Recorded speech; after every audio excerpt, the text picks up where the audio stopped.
What is up with it? Today we are going to be watching some of the finals from Japan.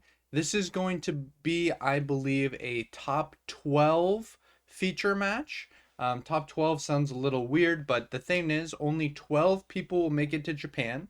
These people already played in top 16 and both lost. So now they get a second chance. The 8 people who lost in top 16, they go into their own little bracket, and each of them has to win one game to decide if they will get to go to Worlds. And that will be, this is one of those 4 games. It's a green purple Luffy mirror match. I don't know who won the rock, paper, scissors. I imagine it was this player. I imagine you want to go first. I might be wrong about that. Correct me if I'm wrong in the comments. I believe both players mulliganed, and let's get into it. So on one dawn, we just passed no searcher, no stage. Um, Two dawn, we're going to go ahead and start with the Nami, look at top 5. I think the stage is probably a lot less important in this matchup, but something that is important in every single matchup you play, regardless of if you're going first, if you're going second, regardless of the matchup, is going to be that Sanji and Pudding he just picked up. I've played this deck on stream a little bit. In my experience, Sanji and Pudding is by far the most important card. If you could play 6 copies of it, you would. Um, the games where you get to see a Sanji and Pudding or multiple Sanji and Pudding, the difference between those games and um, the games where you don't find it is night and day. I'm actually fairly certain that the entire reason they locked the leader to Straw Hats was because Sanji and Pudding is so important that you actually would just play a bunch of cards like it. Like you would play the 3 cost Pudding, you would play the 5 cost Kid. And I think they feared that the leader would be a little too strong if you were allowed to play those generic purple ramp cards or re-ramp. I'm not exactly sure what you want to refer to them as. Um, so Sanji and Pudding is just unbelievably vital. I think there's been a trend in the last few days of maximizing on 8 search cards. And that makes a lot of sense because really Sanji and Pudding is just so important to you winning this. I'm not sure what we're gonna grab here. It might be a secret rare Luffy. It might be a Zoro. It looks like it will be the Luffy. That makes a lot of sense. This card also phenomenal in this strategy.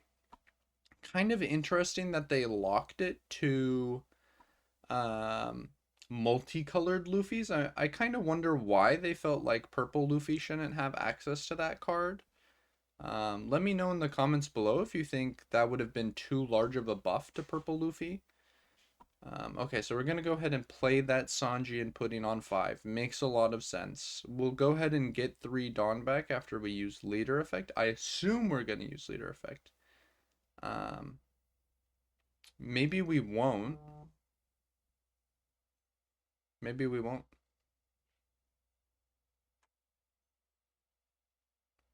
I've personally always leader affected on this turn when I have the Sanji and Pudding. Um, but I'm also no master with the deck, you know. So I could very easily be wrong about that decision. All right, so we're gonna swing 8. We're gonna leave a Dawn active, which is so funny to me because it's like there's no way we have 4 Dawn right now and we're ever gonna activate Gum Gum Giant. Like there's no set of circumstances that could ever happen for us to Gum Gum Giant on this turn. I know it's because from his perspective, there's no difference between swinging 8 and swinging 9 right there. And it's 8 specifically because the Luffy is boosted by 1k, if anyone is wondering why. It was 8 and not 7. I know these are new cards that we don't have in the West. Not everyone has necessarily read them. I will say I'm super excited for this deck. I think this deck looks like a ton of fun. Um, Reminds me a lot of RP Law with the Dawn manipulation, with how many kind of mid cost, 4, 5, 6 cost characters you're allowed to play. Um, doesn't have the removal that Law does, obviously, but You trade out the removal for the fact that you're a 6k leader. Yeah, and this play is really strong. Um, Getting to be able to play this Zoro almost for free. Like, really, we're playing this Zoro for one Dawn because we got two back from leader and one back from Sanji. Um, is just really, really strong. And just our card advantage with this deck is really good because so many of the cards that we play replace themselves. Stage replaces itself. All the searchers obviously replace themselves. Sanji and Pudding, if we have equal or less Dawn, replaces itself. Even our counter cards and Gum Gum Giant, replaces itself. So our card economy can be very, very strong in this deck for sure. The one thing that the deck really lacks, which is, honestly a good thing, and I think a lot of people will actually really enjoy having this as the top deck. The one thing that it lacks is removal. It just has like basically no removal options. A lot of people have complained about how present removal is, so I think a lot of people will be really thrilled with that. So we're gonna go ahead and swing 7 into 6. I imagine that was at leader. And they just gave us a 2k. We're going to go ahead and play that secret rare Luffy. Once again, swing 7 into 6. I imagine once again it's the leader. Um, I think the player on the left is definitely ahead here. Um, just having these extra bodies. So maybe going second is a bit better in this matchup. I could definitely see the argument. I've only played this mirror once, and I did win the rock paper scissors, and I did go first, and I did lose. So Um, very, very possible that you actually want to go second here. Just so that you can establish these Zoros, right? You can play Zoro on 4, and then you can go Sanji and Pudding plus Zoro on what should be your 6 Dawn turn. Playing 9 cost worth of characters on your 6 Dawn turn is definitely never bad, especially when one of them replaces itself, and the other helps you use your leader effect. This Minx card, really, really strong. We've seen it in a couple other games. Interesting to see that the player on the left is actually opting for the Gum Gum Jet Pistol. Boosts a character by 6,000, which is just like insanely large. Like, you throw that on the secret rare Luffy and he double taps you for 13. Um, just crazy. But that Minx event, very good at just completely freezing an opponent's board after they turn it sideways. Um, a card I've been very impressed with for sure. Like, if the left player had that in his hand right now, honestly, he could play it on this turn, and just freezing the Sanji and Pudding and that 6 cost Luffy would be like really, really huge. It's also searchable by the, or no, it's not. It's not searchable. My apologies. It's the other event that they play sometimes, the demonic aura that is searchable, as well as the it's the heart pirates event. Forget what it's called. Like minus 5,000 power to a character. That's also searchable by the one drop event. I would really like to see this Gum Gum pistol used. I think this card is so, so, so, so sick. The art is cool. The effect is super cool. Just the concept of double tapping your opponent for 13k is just like such a cool idea to me.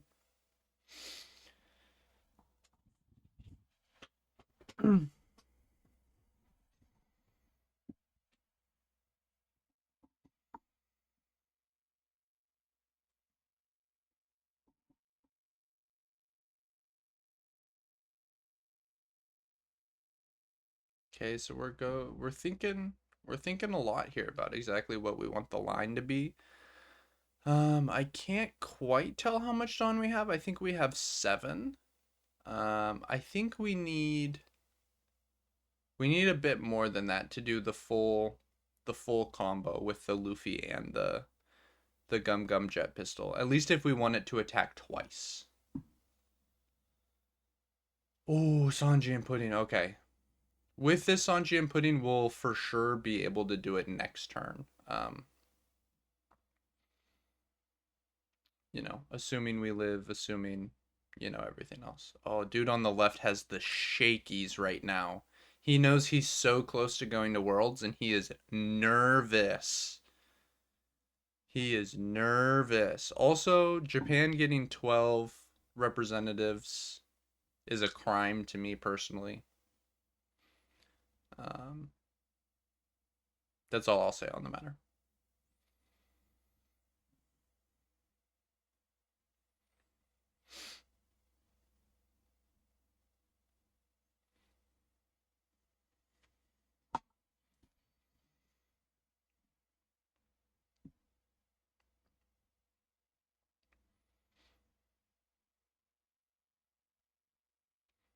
We're going to go ahead and start with an 8 here. Makes sense. 8 into 6 is, annoying for sure if you are the right player. What does he plan to do with the rest of these swings? He can definitely go 2 more 8s potentially.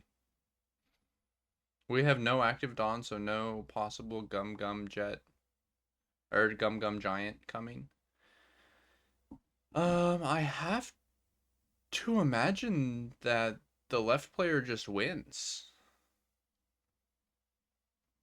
Going 8 and then 6 is kind of weird, champ, but I don't think it mattered.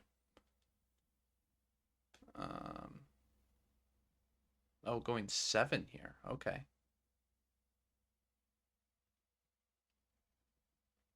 He doesn't have any 1Ks in his hand anyway, so he actually doesn't care that this is a 7 instead of a 6. Something about this deck is it plays just a ton of 2Ks and actually like no 1Ks. How many Gum Gum Giants does the left player have in his hand? Is it only 1? There's a non-zero chance he could die, actually. Pretty fortunate for him that the right player doesn't appear to be playing any sort of demonic aura or Gum Gum Jet Pistol. Gum Gum Jet Pistol would be the big one that could really, really get him.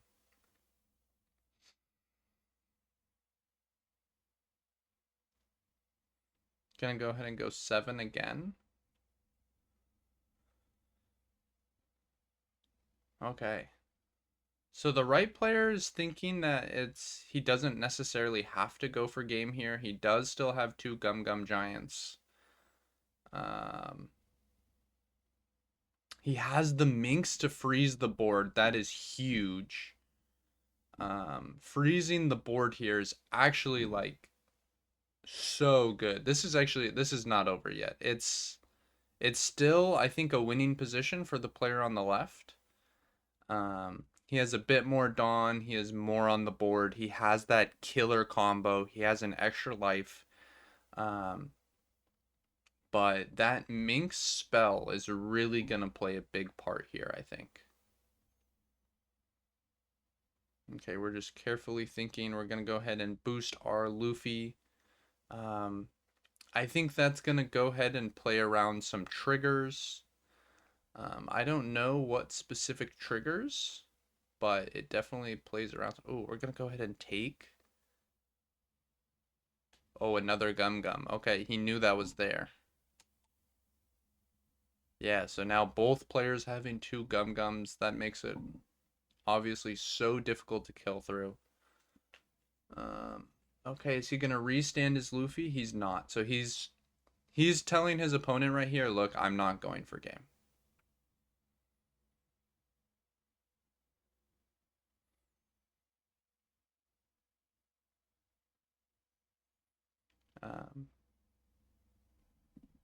Because if you think about it, anytime you are going for game, the extra 7 swing is very Dawn efficient. If you just attach 2 Dawn to another swinger, all it does is take an additional 2K from your opponent. Whereas if you restand a 7 and swing with it, it takes 3k from your opponent. So very Dawn efficient to restand it. Only by 1k, but even more than 1k if you attached onto it, right? If you attached onto it, especially, it's crazy efficient. But something that might not seem obvious at first is that it's still Dawn efficient um, even without any Dawn attached. Wow, he took. He's looking at his opponent in the eye and he's saying, "Go for game." Because he knows that he's going for game next turn anyways, so he doesn't care, I don't think. I will say though, being forced to use one of these Gum Gum Giants is not ideal. Um, for sure, it's not ideal. Because he might need those 2 Dawn to do his full combo. I could be wrong, but he might. I mean, he does have 2 Sanji input. Oh wow, we're playing stage over stage. This is not where I thought this was going. Um, oh, I think the main thing that boosting. Oh, he boosted our Luffy again. So our Luffy is a 10 drop. Um, I don't really know what that plays around, to be honest with you. I feel like once he's an 8, he's already out of range of everything. But also putting Sanji and Pudding to a 5 also doesn't really do much. So we're going to leader effect here for sure. Okay, so we still have enough Dawn to... I think we just swing 6 here and play the Zoro and try and grab something. For sure, that's what we do here, I think. Um,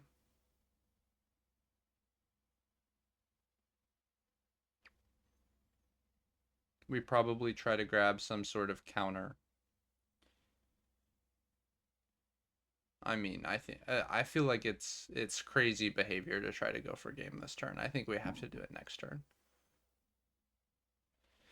But maybe I only feel that way because I know the opponent has the Gum Gums. But like, I feel like it's pretty rare that someone is leaving 4 active Dawn if they don't have at least 1. Wow. Okay, so we're gonna go ahead and swing 10 into 6. We're deciding that taking out one of these Gum Gums out of the hand is gonna be more important than us having a 6k body to swing with next turn, which honestly makes a fair bit of sense. Like, we do need to get those Gum Gums out of hand. And we are still getting a 1k, and we are reducing the amount of Dawn that our opponent has to deal with by 2 for next turn. I feel like I recognize this dude on the right. I feel like he's been on stream before or something. I don't know.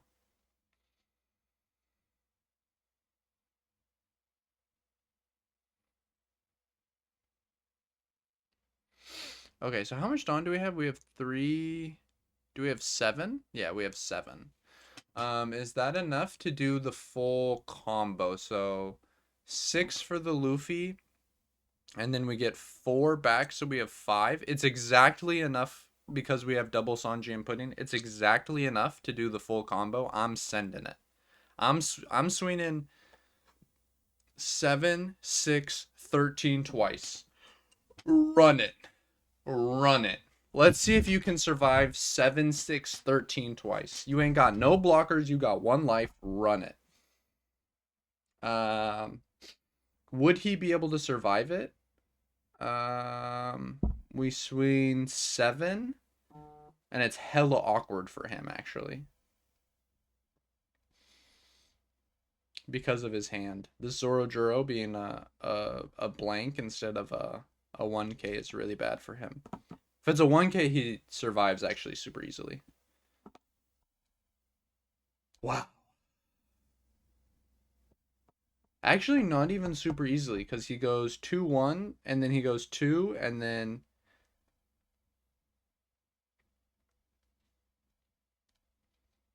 yeah, I'm going 7, 6, 7, 6, double 13.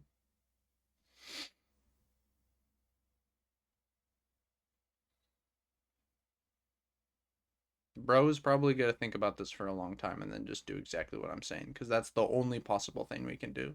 Like, we should know that we die a huge percentage of the time next turn, so we got to go for it.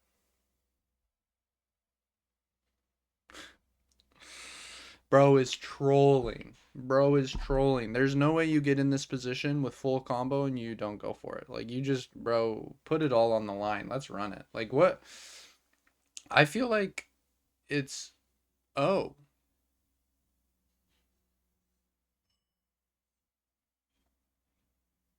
Really? Is this better? Surely there's no way this is better, right?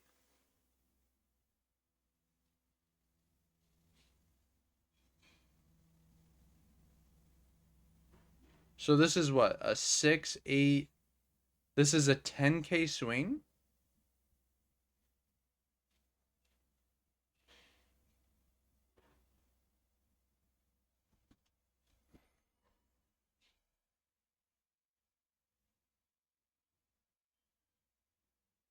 I feel like this is worse, no?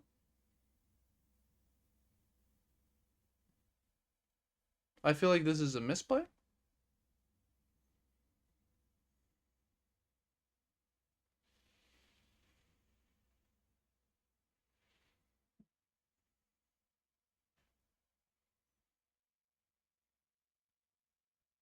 I think you just want to swing 8 with your Luffy and then send it on the Sanjian pudding.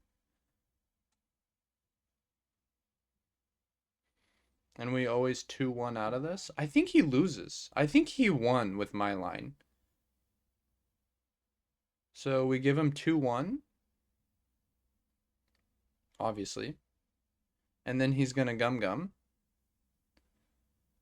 And then that's going to bring, and then he's going to attach a Dawn to the Sanjian pudding. So he's going to get to swing 14 here, and we're can already counter out of the 14 without even drawing any extra counter. I'm pretty sure he won with my line. This was just always worse, right?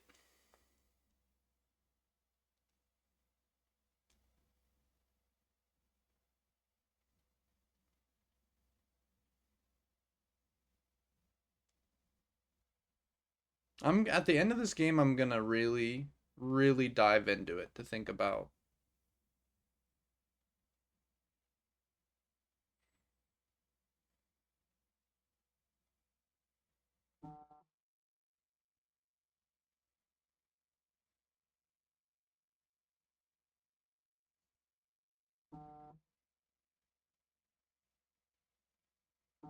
The thing is, we actually don't have that much Dawn, but our opponent also went all in for that, so it shouldn't matter. Yeah, the opponent has 3K total live counter in his hand right now because no active Dawn. Damn. I think he threw. After this is over, I'm gonna go. I'm gonna go analyze.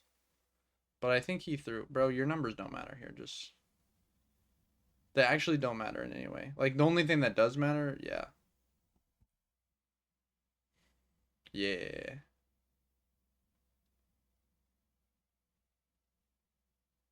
He conceded. Nice. Okay, so let's. I think he threw.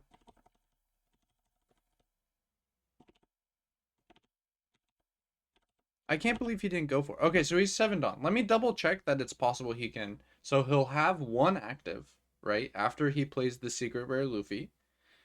Then he leader effects. Now he gets 4 back. So he has 5 Dawn. He uses 3 for the Gum Gum, and then he uses 2 for the double rush. Okay, so it works. We've established that it works. Okay, so if we do that and we swing 7, let's just say our opponent's representing double Gum Gum. So let's say he has 2 Gum Gum and 3 2Ks in hand, which is the best thing he could have, right? That's the number one thing that could help him survive. We swing 7, it takes 2 2Ks.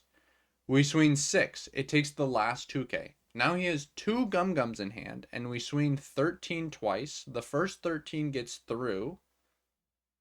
The second 13 doesn't work. Hmm. He takes the 6. Oh, he counters out of the 6. Huh.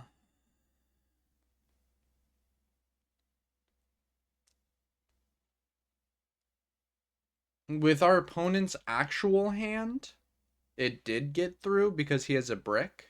He has double Gum Gum, 2K 2K brick. We would have gotten there. Um, but okay, so the play that I just mentioned actually still loses to 3 2Ks and 2 Gum Gum. But what does this line beat that he takes? He goes what numbers does he do again? Let's just see. Cuz I forget.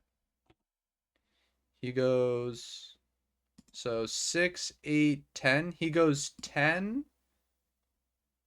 Okay, so the 10 um the 10 we can just take.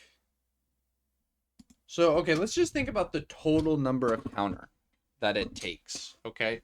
So, in my line, you have to counter out of a 7, which is 3K counter, a 6, which is 2K counter, and a 13. Oh, wait. The numbers are completely different because he's a 6K leader. Okay. So a 7, which takes a 2K. I forgot that he was a 6K leader when I kept saying 2K, 1K. Hmm. Okay, so actually, he would have survived to my line even with his hand. I forgot he was a 6K leader. We go 7, 6. He counters, he counters. We go 13. He takes, and then he counters out. All right, actually, disregard everything I said earlier. I forgot he was a 6K leader. Um, I think his line was better than my line in that context. Damn. This was a crazy game. This was one of the better games I've ever watched. I can't believe this player won. And to be honest with you, I don't know if there's anything this player could have done differently. I don't know if there's anything he could have done differently. I feel like he kind of cooked. He had these 2 Gum Gum jet pistols. I would love to hear some thoughts in the comments. I'm sorry that I was tweaking about the numbers for so long. I was just wrong. I was just subjectively wrong, I think. Um, I'm still not 100% sure if this dude's line was like the peak line, if it was the optimal line. I'd love to hear about that in the comments, but wow, this game was great. Thank you all so much for watching. I hope you have a great rest of your day.